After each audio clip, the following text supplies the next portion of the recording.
E aí pessoal, tudo bem? Estou aqui hoje para apresentar a vocês a aventura Waterdeep Dragon Heist. Traduzindo, seria Águas Profundas, o Resgate dos Dragões. É uma aventura oficial da quinta edição de D&D que não existe em português ainda, mas que vai ser traduzida no futuro próximo, assim espero. E quero apresentar essa aventura tanto para os meus jogadores que vão participar da transmissão ao vivo pelo Twitch, domingo, dia 1º de novembro, a partir das 2 da tarde, quanto para os espectadores que tenham curiosidade de nos acompanhar. Primeiramente eu queria passar os canais que no Twitch é twitch.tv/Dança dos Jados, no YouTube é só procurar o canal Dança dos Jados, no Facebook /Dança dos Jados, no Twitter e no Instagram @Dança dos Jados. Beleza? Segue lá que vai ter bastante novidade para vocês verem. A aventura é uma aventura oficial da quinta edição, que vai do 1º ao 5º nível. É uma aventura urbana, direcionada para apresentar o cenário, para apresentar a história da cidade para os jogadores. Promete ter uma rejogabilidade de 4 vezes pelo menos, porque no próprio livro tem situações diferentes para cada estação do ano. Em uma estação vai ser um vilão final, uma conclusão da história. Em outra estação vai ser outro, com outra conclusão.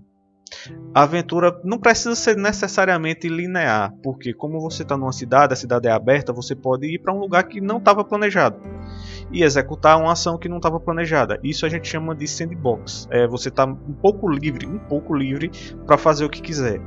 E existe a possibilidade de continuar essa aventura quando os jogadores terminarem a primeira parte, que passarem do 5º nível, com a aventura chamada Waterdeep Dungeon of the Mad Mage, ou Masmorra do Mago Louco, que é o mesmo nome do jogo de tabuleiro. Existe um jogo de tabuleiro e existe a aventura de D&D, o livro que também não foi traduzido ainda. Espero que chegue o quanto antes. Bem, eu vou acrescentar um elemento bem marcante nessa aventura, para unir mais os personagens, para fazer eles se ajudarem um pouco mais. E esse elemento vai ser um orfanato. O nome desse orfanato vai ser a Casa da Árvore de Miradriel. Miradriel seria uma elfa. E ela tem essa casa que tem uma árvore gigantesca nos fundos, e essa árvore fornece abrigo para desabrigados, fornece frutas e alimento para quem precisar. E como juntam uma certa quantidade de pessoas lá e todo mundo termina se ajudando de uma forma ou de outra, termina sendo um apoio emocional também, certo? E tanto a Miradriel quanto a árvore têm propriedades mágicas que vão interferir na história. Miradriel é uma elfa com mais de 500 anos que passou a infância dela numa floresta chamada Floresta Alta. Essa floresta está no mapa ali da Costa da Espada, o mapa ali atrás, perto de uma árvore chamada Árvore Avô, que é uma árvore gigantesca, certo? E ela achava interessante quando um grupo de aventureiros passava pela sua floresta e montava um acampamento, montava uma fogueira para passar a noite. Ela gostava de chegar o mais próximo possível sem ser notada e escutar as histórias que esses aventureiros contavam. Dentre as várias histórias que eram contadas, sempre era falado nas grandes cidades que estavam desenvolvendo na Costa da Espada na época, e que tinham coisas maravilhosas, porque tinham portos que permitiam que navios grandes embarcassem, tinham rotas comerciais, tinha gente de todo tipo, tinha um comércio muito, muito variado, e ela achava isso muito interessante, e ficou com aquela ideiazinha na cabeça. E também existe uma situação de que, perto dessa árvore avô, que era onde a mãe dela criava ela com os irmãos, existia alguma coisa diferente que ela não sabia exatamente explicar, uma ligação entre a mãe dela e a família dela com essa árvore. Isso vai se repetir lá na casa do orfanato. Em algum momento da vida de Miradriel, ela ainda criança, se afeiçoou a uma família de lebres. E se afeiçoou como pet mesmo, como animal de estimação, se afeiçoou muito. Mas aí passaram situações complicadas por causa disso. A primeira foi quando ela viu um lobo matar os pais dessa família, a lebre macho e a lebre fêmea, que eram os pais da família. E ela ficou com os filhotinhos, ficou com uma ninhada inteira de filhotes de lebre, uns 12.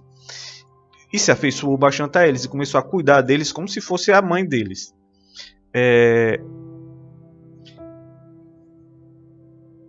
No inverno, quando as frutas da árvore avô acabaram, um de seus irmãos decidiu matar as lebres para comer a carne.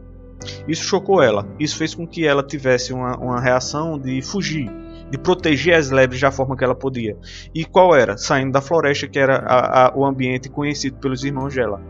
Nessa fuga, levando o máximo que ela conseguiu das lebres que ainda estavam vivos na época, e ela levou também uma das sementes da árvore avô. E foi em busca de uma cidade grande, foi procurar uma cidade grande. Nesse caminho, entre a floresta onde ela morava e a cidade grande onde ela finalmente se formou raízes, se estabeleceu, ela passou por uma caverna. Nessa caverna, as suas lebrezinhas entraram dentro da caverna e uma delas saiu com uma joiazinha, uma pulseira presa no pescoço como um colar. E atrás dessa lebre que vinha trazendo essa joia, veio um dragão vermelho adulto. Miladriel fugiu de lá, só conseguiu levar, nessa situação, só conseguiu levar mais um casal das lebres. As outras todas foram mortas pelo dragão. Mas ela fugiu desesperadamente. Se aproveitando das técnicas que ela já tinha de se esconder nas matas, ela foi procurando caminhos por entre matas e foi seguindo trilhas, e foi seguindo estradas, e foi fugindo o máximo que ela conseguiu. Ela conseguiu fugir até encontrar um lugar que ela achou seguro e que o dragão não conseguia chegar perto. Ela não entende porquê, mas ela encontrou esse lugar seguro na cidade de Waterdeep.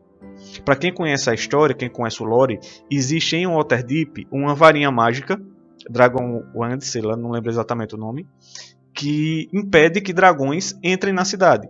E justamente essa proteção foi um dos motivos que fez a cidade crescer tanto, porque ela não era atacada por dragões. Ela poderia ser atacada por outras coisas, mas dragões não. Isso promoveu outra situação, que é a guarda dos grifos. Existem soldados na cidade que voam de grifos por cima e conseguem agir rapidamente quando acontece qualquer coisa errada. Conseguem reagir rapidamente. E isso não aconteceria em outras cidades se houvesse a possibilidade de dragões. Certo? Ela vive em Waterdeep há aproximadamente 450 anos. Ou seja, quando ela se mudou para a cidade ainda não estava completamente constituída, não estava completamente formada, não era como ela é hoje. Então ela conseguiu um espaço que hoje é considerado uma área nobre da cidade, mas que para ela era só um espaço aberto, onde ela conseguiu plantar a semente que ela trouxe do pai dela, da mãe dela, e montar um abrigo onde ela começou a viver com os coelhos. Pouco tempo depois, a árvore da semente floresceu e começou a dar frutos. E dava tanto fruto que ela, Miladriel, não conseguia comer sozinha. Então ela começou a oferecer os frutos, ou a permitir que quem tivesse fome fosse lá e pegasse os frutos, certo? Esses frutos são produzidos em 3 das 4 estações do ano. Em cada estação o fruto tem uma certa variação de tamanho, de sabor, de textura, mas o fruto da semente é sempre parecido, praticamente o mesmo fruto, ok? Em alguns momentos, crianças que frequentam, crianças de rua, nem sempre crianças, mas Miradriel tem uma afeição maior por filhotes, vamos dizer assim. Filhotes seja de qualquer raça, que estão na rua, estão em situação de necessidade, se aproximam da casa de Miradriel por saber que lá tem comida e tem abrigo, ela dá um apoio maior, ela se aproxima dessa criança, apoia no que for possível, ajuda no que for necessário e alimenta e instrui e conversa com essa criança. E acontece dela, Miladriel, se afeiçoar a algumas dessas, certo? Quando ela se afeiçoa a alguma dessas crianças, ela faz como se fosse um ritualzinho, que consiste em pedir para aquela criança comer uma fruta da árvore e guardar a semente. E quando essa criança for viver a vida dela já depois de adulta, que não precisar mais de Miladriel e for conhecer o mundo, que ela leva essa semente consigo. E quando ela decidir que achou o lugar certo para se aquietar, vamos dizer assim, que ela plante essa semente e que essa semente produza uma nova árvore. E que, se possível, a pessoa tem uma postura parecida com a de Miradriel, de ajudar os outros, de compartilhar essas sementes e compartilhar essas frutas, certo? Essas sementes são mágicas, elas têm uma mecânica que vai ser incorporada no jogo. E que mecânica seria essa? A ideia dessas sementes era criar um vínculo entre os personagens dos meus jogadores, para que os personagens ajudassem uns aos outros, para que os personagens tivessem um vínculo de verdade uns com os outros, e com um vínculo maior com a Miladriel. Basicamente, em termos de jogo, o personagem que tiver com uma semente dessa, que tiver com o composto de uma semente dessa, vai conseguir conversar com o embrião que está lá dentro, que vai desenvolver uma personalidade como de uma criança muito bem ajuizada, uma criança de alto astral, uma criança que vai dar bons conselhos e dar apoio moral nos momentos de necessidade. Em termos de regra, quando um personagem contar para sua semente, que acredita que vai passar por alguma dificuldade no dia seguinte, que vai passar por algum desafio, essa semente vai dar uma vantagem nas jogadas de perícias ou testes de resistência daquilo que foi conversado por 24 horas. É uma perícia só, um teste de resistência só, por 24 horas. Por outro lado, se a pessoa tiver com a semente e a Miradriel tocar lá a árvore dela, ela consegue transmitir o estado de espírito dela para os seus filhos, vamos dizer assim. Então você sabe se ela está bem, se ela está precisando de alguma coisa, se ela está passando perigo, se ela está bem. Você vai saber quando precisar ajudar, ok? E aqui eu encerro a minha apresentação dessa aventura dizendo que domingo, dia 1º de novembro de 2020, estaremos transmitindo a primeira mesa ao vivo, certo? Vai ser uma mesa presencial. Eu vou usar recursos digitais e recursos analógicos, ou seja, nós vamos criar as fichas usando rolagem de dados, mas vamos usar o Roll20 para isso. Eu vou projetar o Roll20 na tela da TV da minha casa e os jogadores vão fazer as rolagens naquele sistema. Rola 4 dados, exclui o menor. 4d6, exclui o menor. E os jogadores não vão saber sequer quem são os seus personagens, nem a classe dos personagens eles vão saber. Pela história, pelo lore, eu considero que, por exemplo, um dos jogadores pode ter um personagem que viveu lá